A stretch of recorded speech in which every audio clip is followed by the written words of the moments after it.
For most women, getting pregnant and finding out that you're pregnant is really, really exciting news. This is accompanied by lots of emotions that are frequently understood as like joy and excitement and happiness and hope and thinking about the future. And I know that was definitely the case for me.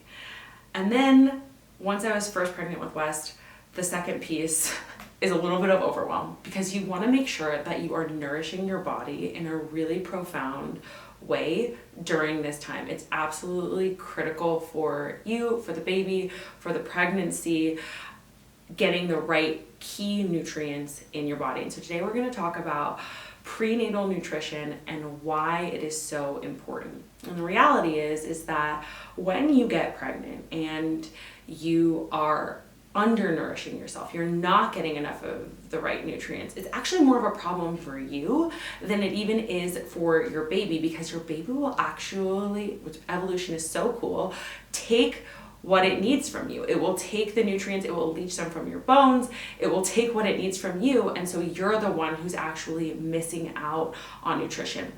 The cool part is if you shift your perspective, one thing that you have complete control over in your pregnancy is what you put in your body, what you're feeding yourself, and what you're feeding your baby. And so while I totally understand that it might be a little challenging in the first trimester when people are feeling nauseous and exhausted to get nutrition in, you still have a good 6 months to really focus and hone in on creating habits that are gonna serve you and your baby for a lifetime, because you are forming what their taste buds are. You are forming their preferences. And when you're eating a real whole foods diet, when you first get pregnant, it can have a profound impact on what flavors and things that they crave as soon as they're born.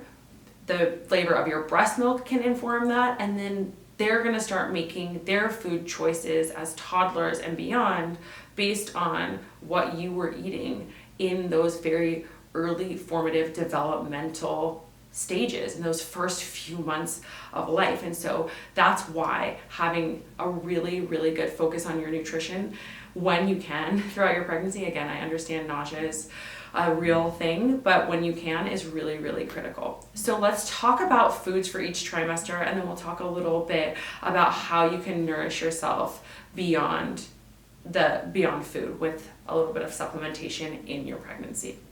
So in your first trimester, the first and most important thing that you need to be getting is B complex vitamins, most specifically folate, or methylated folate is what we want, right? And when we think about the reason that this is so important is because in your first trimester, you are creating the spinal cord for your baby. That's what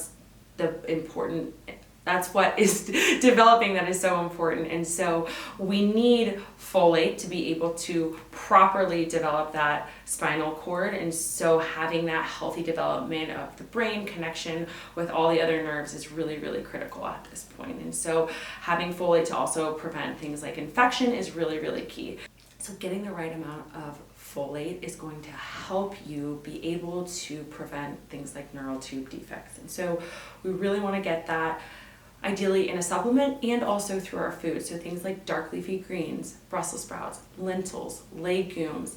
There are so many different food sources where you can get folate, and so trying to have both. Again, I really recognize that in the first trimester you may be experiencing a ton of nausea and fatigue, and so getting food sources like beans and leafy greens and citrus and asparagus might not sound appetizing, so at least make sure you are taking that L-methylated folate. From there, you also want to be making sure that you're taking some extra vitamin C. You'll probably have some of that in your prenatal, but you can also take an extra supplement during your first trimester or get it from your foods. Things like broccoli or citrus have good amounts of vitamin C, because as soon as you get pregnant, your immune system starts to become suppressed, and we don't want you getting sick all the time. And so making sure you have that extra vitamin C is important. Finally, in the first trimester, vitamin K is really critical because you are developing the facial features of your baby, and vitamin K plays a vital role in that. You can get vitamin K in egg yolks. And so that's a really simple way to be able to get it. Again, there will be some vitamin K in a small dose in your prenatal, but we also want you getting these things through your food. So then when the second trimester starts, you want to be making sure that you're getting an extra 300 calories a day to help the growth and development of the baby.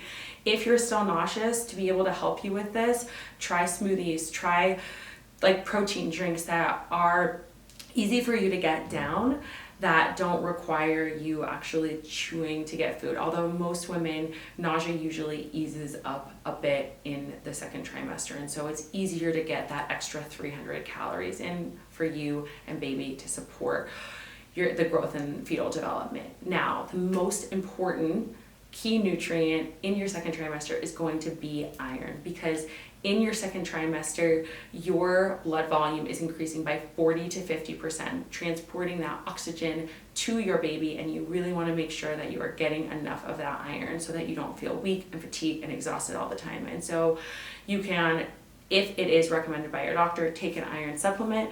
But for most people, it's so easy to get iron through your diet, whether that is eating eggs, pasture-raised meat or chicken, having some sort of pumpkin seeds or lentils. There's so many different ways that you can get iron into your diet. And remember, continue to take your vitamin C, because that vitamin C is going to help with the absorption of your iron as you enter into the second trimester. Finally, in your third trimester, you want to be making sure that you are getting really an extra 500 calories a day versus the 300 that you were extra 300 you were consuming in the second trimester. And so thinking about, again, maybe setting timers or things like that to give yourself a snack. But again, most people's appetite starts to continue to increase until they get to about 36 weeks, where finally the baby's getting so big that it's pressing upon the stomach and your appetite starts to decline again. And so when we think about the third trimester, of course, protein is still super important. It's supporting the rapid growth and development of your baby, but also you want to make sure you're specifically getting nutrients such as calcium and vitamin D3, because the bones are rapidly developing in the baby at this time. I want you to make sure you're getting calcium from things like leafy greens, Brazil nuts, salmon. There's so many different ways to get your calcium in, and then we want you to be getting